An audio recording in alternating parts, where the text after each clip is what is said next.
Assalamualaikum warahmatullahi wabarakatuh.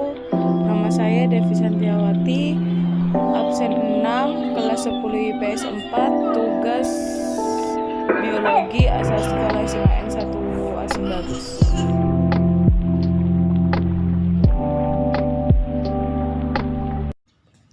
Jika kalian mendengar kata virus itu apa?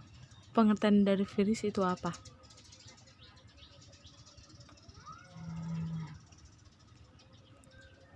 Virus itu adalah makhluk hidup karena memiliki sifat reproduksi. Tetapi virus hanya dapat berproduksi jika berada dalam sel organisme lain seperti bakteri, sel tumbuhan, atau hewan. Oleh karena itu, virus hidup secara parasit. Reproduksi virus terjadi dengan cara bervariasi. Virus memiliki dua macam reproduksi, yaitu daur litik dan daur lisogenik. Pada daur litik, virus akan menghancurkan sel induk setelah berhasil melakukan reproduksi.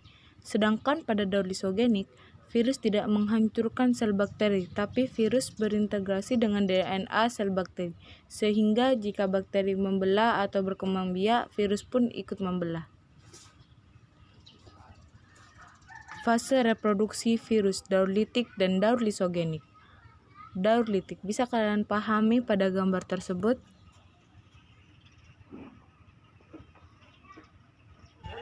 Saya akan menjelaskan satu persatu dari gambar tersebut. 1 itu apa, 2 itu apa, 3 itu apa, dan 4 itu apa.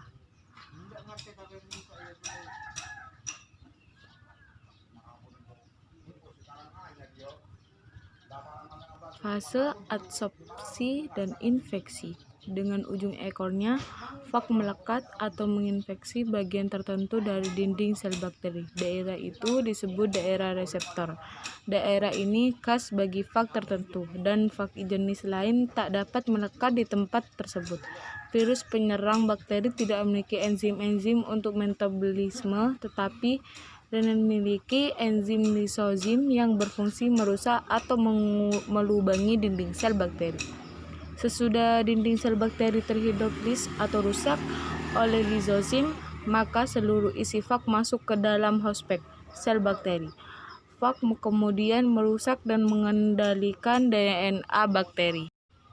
2. Fase replikasi. DNA fag mengadakan pembentukan DNA replikasi menggunakan DNA bakteri sebagai bahan, serta membentuk selubang protein. Maka terbentuklah beratus-ratus molekul DNA baru virus yang lengkap dengan selubungnya.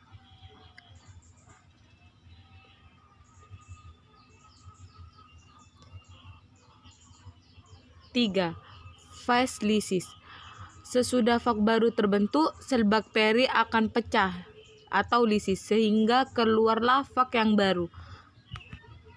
Jumlah virus baru ini dapat mencapai sekitar 200. Pembentukan partikel bakteriofag memerlukan waktu sekitar 20 menit.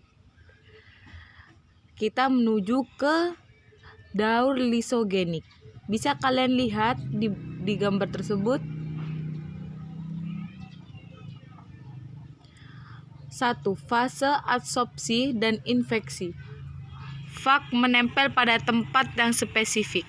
Virus melakukan penetrasi pada bakteri, kemudian mengeluarkan DNA-nya ke dalam tubuh bakteri. 2. Fase legabungan. DNA virus bersatu dengan DNA bakteri membentuk profag. Dalam bentuk profag, sebagian besar gen berada dalam fase tidak aktif, tetapi setidaknya adalah satu gen yang selalu aktif. Gen aktif berfungsi untuk mengkode protein reseptor yang berfungsi menjaga agar sebagian gen profag tidak aktif.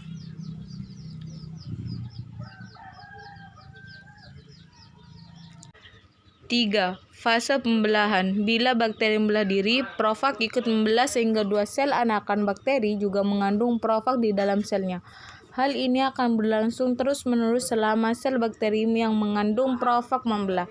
Jadi, jelaslah bahwa pada virus tidak terjadi pembelahan sel, tetapi terjadi penyusunan bahan virus fag. baru yang berasal dari bahan yang telah ada dalam sel bakteri yang diserang.